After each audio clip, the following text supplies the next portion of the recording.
Comment la microfinance relève la situation économique des Camerounais au quotidien?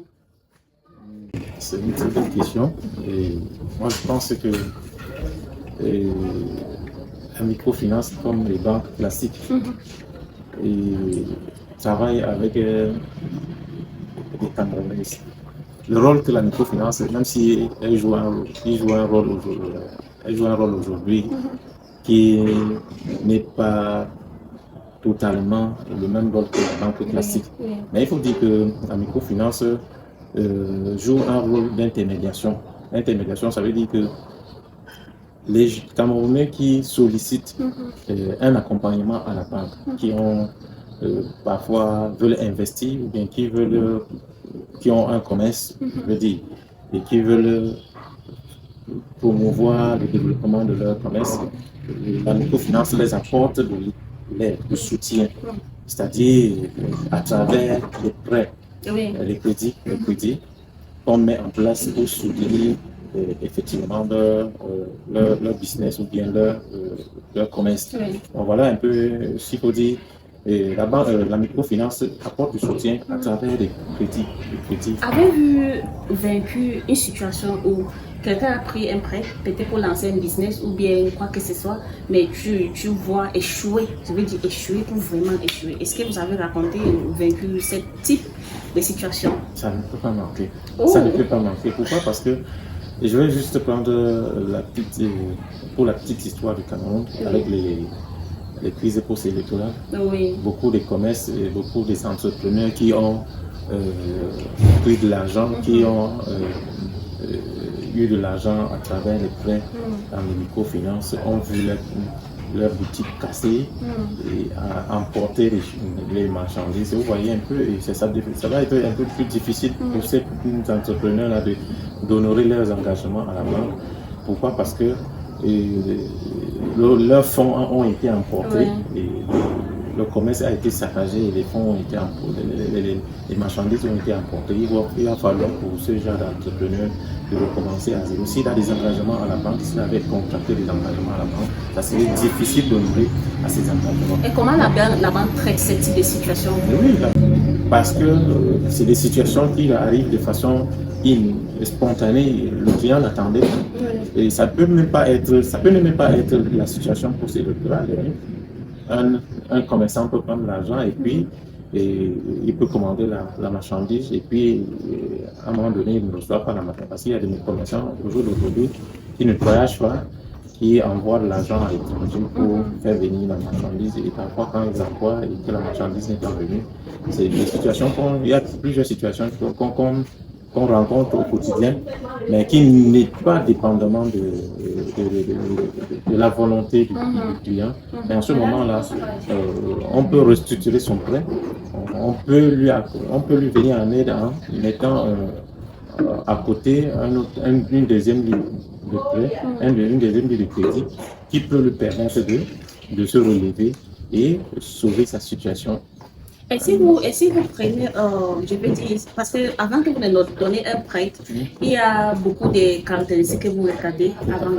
Et si vraiment, d'abord, est-ce que vous prenez tout ça en compte? Et si vous prenez tout ça en compte, comment vous pensez que les pauvres qui n'ont pas tous ces critères vont survivre ici au Cameroun? Donc, je vais vous dire une fois de plus que la microfinance, contrairement à la banque, travaille beaucoup plus avec les pauvres.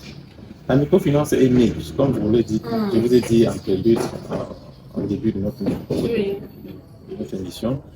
Et la microfinance offre des services aux exclus de la banque.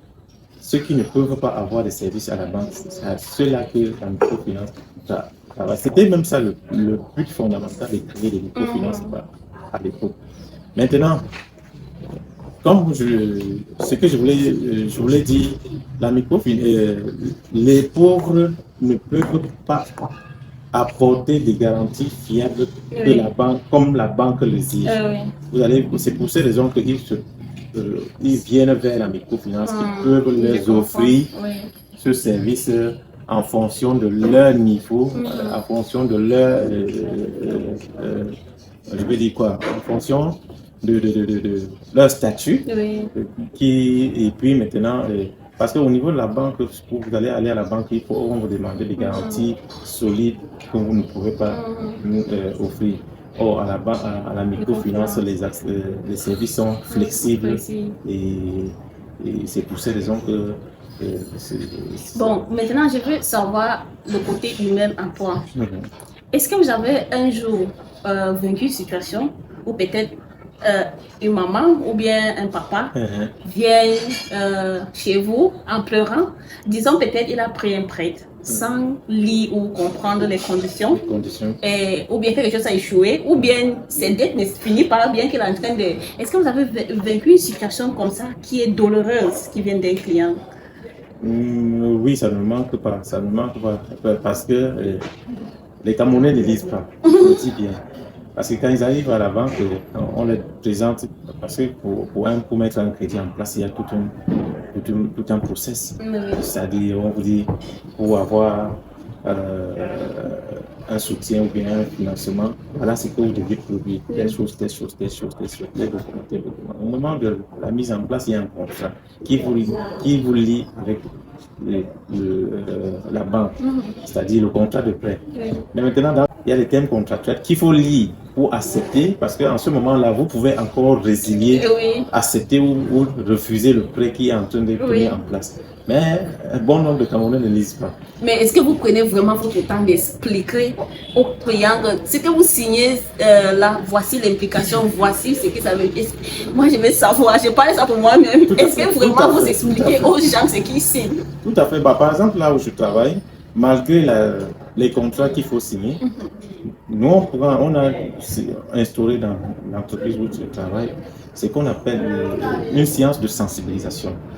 C'est-à-dire, lorsque le client et ses cautions, les cautions, ce sont des gens qu'on appelle vulgairement les avalistes, les cautions solidaires. Ça peut être caution solidaire ou bien avaliste parce que c'est cette personne-là qui apporte la garantie pour t'accompagner pour le financement. Mais maintenant, au moment après signature, on vous envoie dans une salle pour une sensibilisation. Et on vous dit effectivement les termes les termes qui sont inscrits dans le contrat. Madame, vous avez sollicité un accompagnement panafricain. Dans le terme de contrat, c'est dit, l'article tel a prévu tel. Et conjointement avec les cautions solidaires ou bien les avalistes, pour leur dire, voilà, monsieur ou bien madame, le prêt que madame X ou bien monsieur X est en train de vouloir contracter, vous êtes solidairement, je veux dire quoi, s'il ne rembourse pas, effectivement, vous aussi, vous êtes dans l'ondem. Comme le Camerounais disent, vous êtes supposé rembourser au même titre que le client parce que, voyez-vous, votre signature venir pour apposer votre signature dans le contrat, ce n'est pas de façon anodine, c'est parce que vous prenez un engagement formel à la banque pour dire que, ok, si telle personne ne rembourse pas, malgré qu'il a apporté des garanties, parfois des garanties qui ne sont pas formelles, c'est pas, vous êtes les premières personnes à être interpellées par rapport à ce client. Ils sont sensibilisés. Et maintenant, ça c'est au niveau de la récupération de la somme, ou bien de la dette en fait. Maintenant, au niveau de l'intérêt, est-ce que les clients sont... Est-ce que vous expliquez à vrai dire aux clients comment les intérêts sont calculés? Tout à fait. Et si oui, quelles sont les différentes formes de calculer ces intérêts? Bon, je veux dire, avant la demande, avant même la mise en place, le client fait d'abord une demande et puis qui va déposer à son gestionnaire, à un gestionnaire du prêt, qui au moment de monter le dossier va échanger plusieurs fois avec le client pour lui dire comment est-ce que les conditions pour lesquelles le crédit est mis en place. C'est-à-dire il y a le taux d'intérêt, les frais de mise en place, les frais d'étude de dossier, les frais d'assurance. On explique au client, avant même que le dossier ne puisse passer au comité de crédit. Donc le client est informé que si je prends par exemple 1 million, voilà comment est-ce que ça va me coûter. Donc si on n'est pas transparent, ça veut dire que on triche. Oui. On triche. Est-ce que vous êtes sûr que vous ne trichez pas? Non, on ne peut pas dire qu'on triche parce que la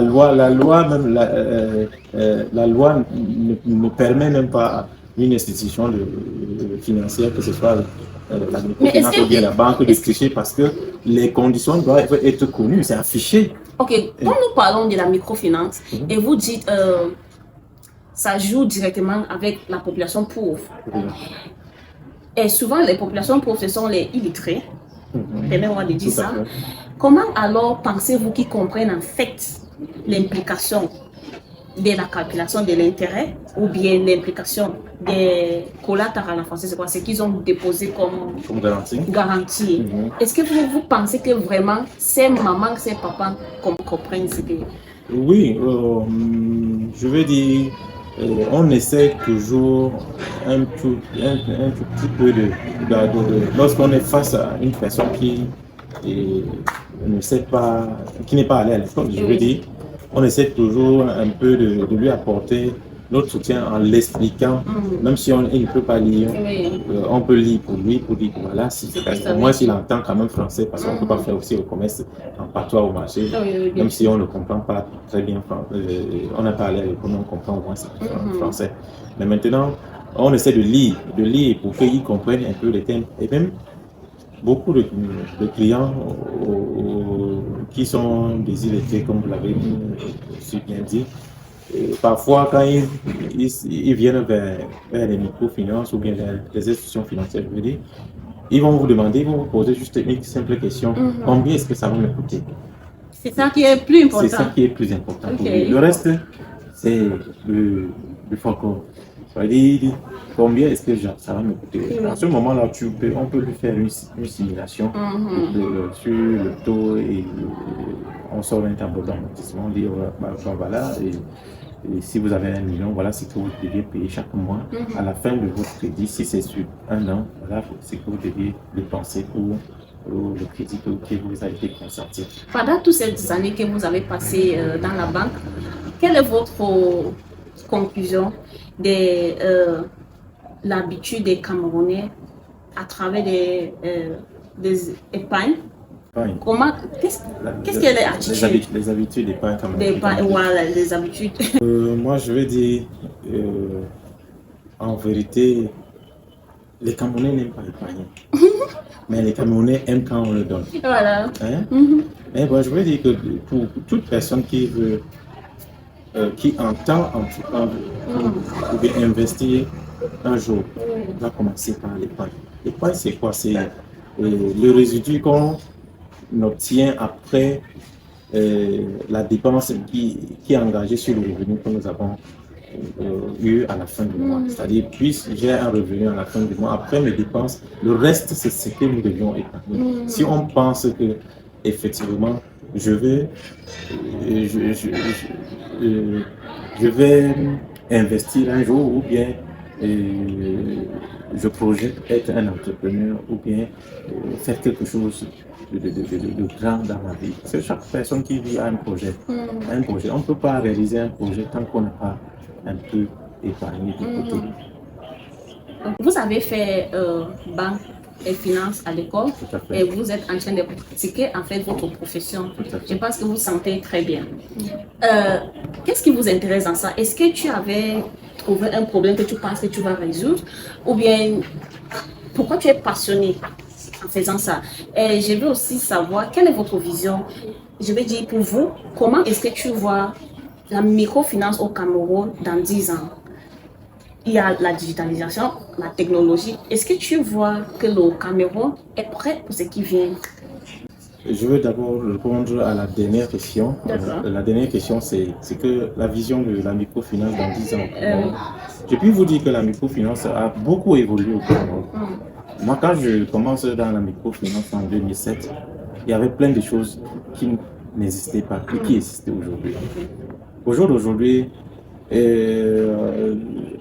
la digitalisation, comme vous l'avez dit, ça a commencé déjà dans les microfinances parce que Et à partir de votre téléphone, smartphone, même votre Choronko, je veux dire, comme on appelle souvent, là, vous pouvez avoir accès à votre compte à la banque.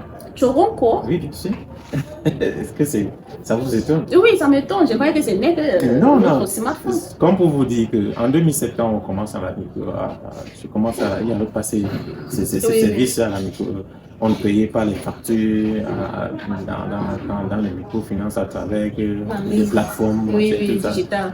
Donc je pense que au jour d'aujourd'hui, dans 10 ans, je pense que on va arriver à une dimension. Et avec les échecs d'autres microfinances, est-ce que vous pensez que ceux qui sont là, ou bien le reste, ils vont pouvoir porter le microfinance du Cameroun?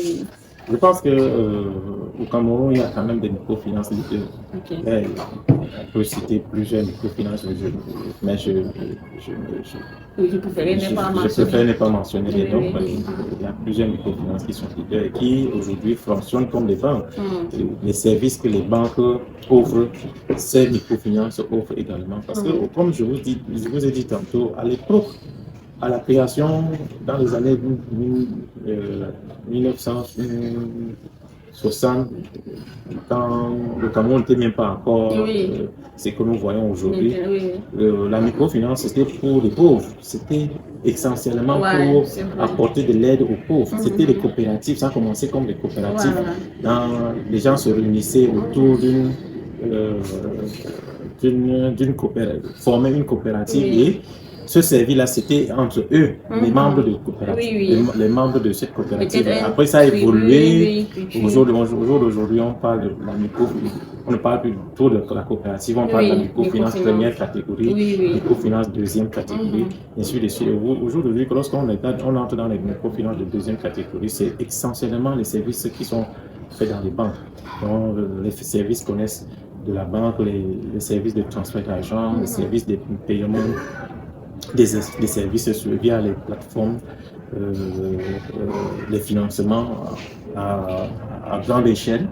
C'est-à-dire, au jour d'aujourd'hui, c'était difficile de voir une microfinance qui pouvait financer, qui pouvait accompagner des projets à plus de 200, 300 millions, 500 millions. Aujourd'hui, une microfinance le fait.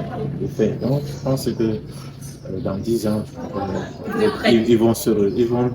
il y a plusieurs microfinances, même déjà qui se rivalisent avec les banques. D'accord. Donc, je pense que dans 10 ans, le Cameroun va se retrouver dans un niveau. Il fait confiance au Cameroun. Ok, la première question, qui était votre profession en fait, votre métier que vous avez fait à l'école et vous êtes en train de pratiquer. Pourquoi vous êtes passionné dans ça? Est-ce que c'est ce que vous avez aimé faire ou bien comme ça a donné, quand tu as fait à l'école, tu es juste content ou bien en fait, c'est ce que vous aimez. Est-ce que vous avez vu comme un problème que vous pensez que vous avez l'expertise à résoudre ou bien pourquoi vous êtes passionné en fait? Pourquoi je suis passionné dans ce métier? Et déjà, il faut dire que quand je finis l'école, quand je sors de l'école, la première même temps, c'est dans le domaine dans lequel moi j'ai exercé à l'école. C'est une chance d'ailleurs pour moi, parce que déjà avant de choisir cette filière à l'école, c'est aller à l'université, c'était une passion. J'étais passionné de faire de la finance, de faire de la finance. Donc, je suis allé à l'école et enfin, à la sortie de l'école, vous n'avez pas peur de ce qui vient avec, on dit en anglais, embezzlement. Les financiers savent voler de l'argent et après tu vois qu'ils sont en prison. Oui, tout ça n'a parce que c'est évident au Cameroun. Oui, c'est évident, oui. Nous travaillons dans un environnement un peu très risqué. Un peu très risqué. Ça peut arriver que ce n'est même pas vous qui est à l'origine, mais vous êtes impliqué parce que les process vous obligent à être dans le coup, parce que voyez-vous, le microfinance, les process font en sorte que pour qu'il y ait le détournement, sauf si l'argent n'est pas porté en bloc ou quelqu'un n'a pas porté l'argent et il est parti avec. Mais il faut dire que pour qu'on casse un pauvre, ou bien pour qu'on emporte de l'argent, il faut que, effectivement, il y Mais ait au 2 ou 3 Cameroun, personnes. ce n'est pas forcément pour porter ça physiquement. Mais maintenant, Il y a les 5 francs, les 1000 francs, les 500, les francs que... je comprends qu'il peut, vous parlez des fraudes sur le système, quelqu'un peut faire des virements. Oui, et après 10 ans, tu attends Mais- que la personne est en prison. Là, ça- Et ça ne vous a pas fait peur, en fait, avant d'entrer dans ces domaines, dans ces secteurs du travail? Je n'ai pas eu peur parce que moi, je sors d'une famille un peu où la morale et l'éthique est prônée. C'est vrai qu'il y a des gens qui, à un moment donné, quand tu travailles, tu peux avoir des intentions. Oui, oui. Mais, comme je vous ai dit, l'argent ne me fait pas peur. Ok. Et je vois l'argent que moi, quand j'arrive à la banque, et même quand je porte des centaines de millions pour aller faire le stage, je suppose que là, l'argent, là, c'est, je regarde seulement, c'est pas mon argent. Mon argent, c'est mon salaire qui arrive dans mon compte. Oui.